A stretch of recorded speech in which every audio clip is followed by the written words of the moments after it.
I like to begin any conversation about cybersecurity with my students by looking at the historical context. How did we get here?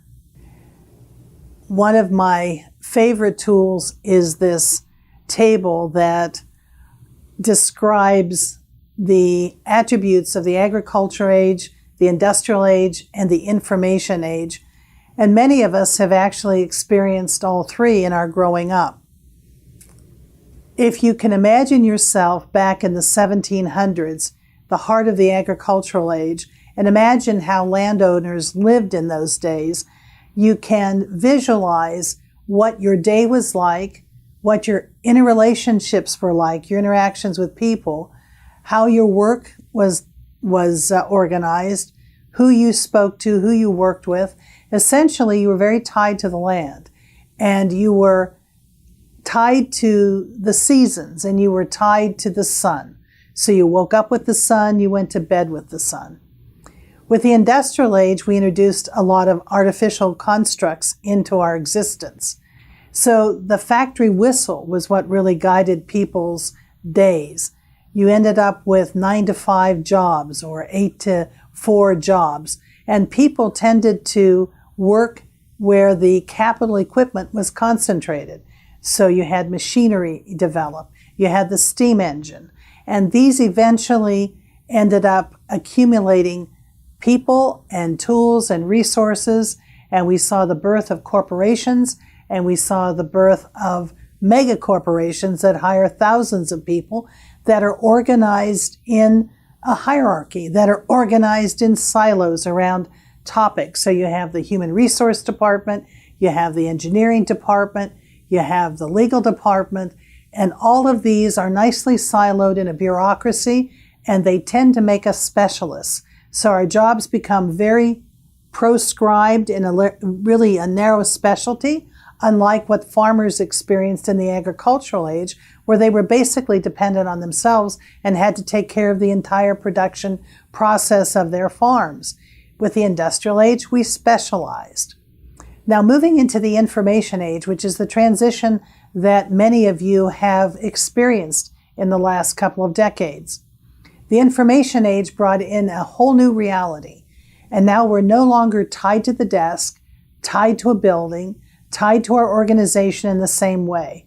We're interconnected, and many of us commute and participate virtually in work. And I know from my own experience that I have friends and colleagues I'm working with from around the world that I feel closer to through our virtual connections than I do to people that are just down the hall from me in the next cubicle. We also have seen some incredible dynamic shifts in technology, and we're going to talk about that in just a minute.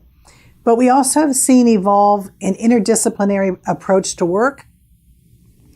We've seen a lot of learning that's occurring online, and we see that networks are at the heart of the technology that's driving the information age.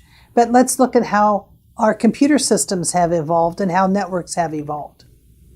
When we began with our information system revolution, we were concentrated around mainframes. In the 60s through the 80s, our mainframes were the way we got information, but they were always behind perimeters, physical perimeters. They were behind cipher-locked doors. Lists were kept of who could get in and who couldn't. And so we had cameras that were focused on the door. It was very much a physical security mechanism that governed the information security of our mainframe systems. So physical security and cybersecurity were in many ways pretty much the same thing. In the mid-80s, we began to see desktops proliferate on people's desks. We no longer had to rely totally on mainframes. We did, however, create sneakernet, where we would walk our disks down the hall and share them with someone else. That became inconvenient, by the way, but the only real risk to information was losing a disk, or in the case of an employee that worked for me, he took his disk home. They were magnetized. He put it on his refrigerator with a magnet, and then the next day when he brought it to work, all the information was erased. But those were the kinds of information security problems we had in the 80s.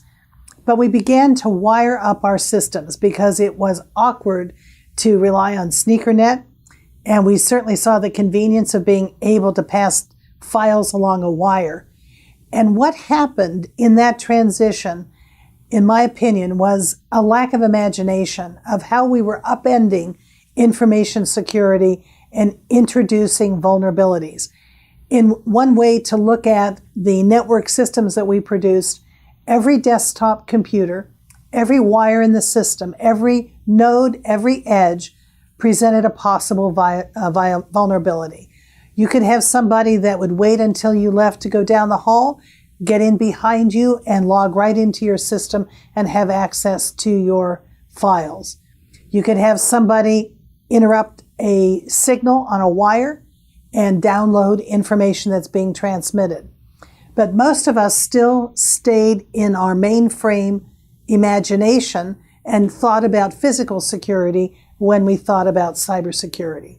And so what has been unleashed by networking all of our systems is the incredible cybersecurity problem that we're facing today. And a lot of it had to do with society and us as individuals having a difficult time keeping up with these changes and understanding the implications. Most of us are very law-abiding citizens, and we don't think inside out like somebody that might take advantage of a system. But this took time to evolve. We're going to get into this in later sections of this particular course. So what we've essentially done is we've smashed industrial age infrastructure. We have violated the silos, the chains of command and communication, by having ubiquitous information flowing through a system. This also opens up certain vulnerabilities in ways that information can leak out and get into the hands of people that in the old days would never have had access to it. We also have created unintended consequences, this whole cybersecurity problem. My favorite metaphor is construction work where there are surprises. If you've ever done any repairs on your home, you know you go in with all good intentions to replace something like a sink or a deck, and you get started by destroying what was there before and replacing it. When you destroy things, there's always surprises. And so we have our Sorcerer's Apprentice. If you recall that video where the magician's apprentice grabs the wizard's magic wand and has fun with it and tries to shorten his chores for the day, but really doesn't know how to control what he's released.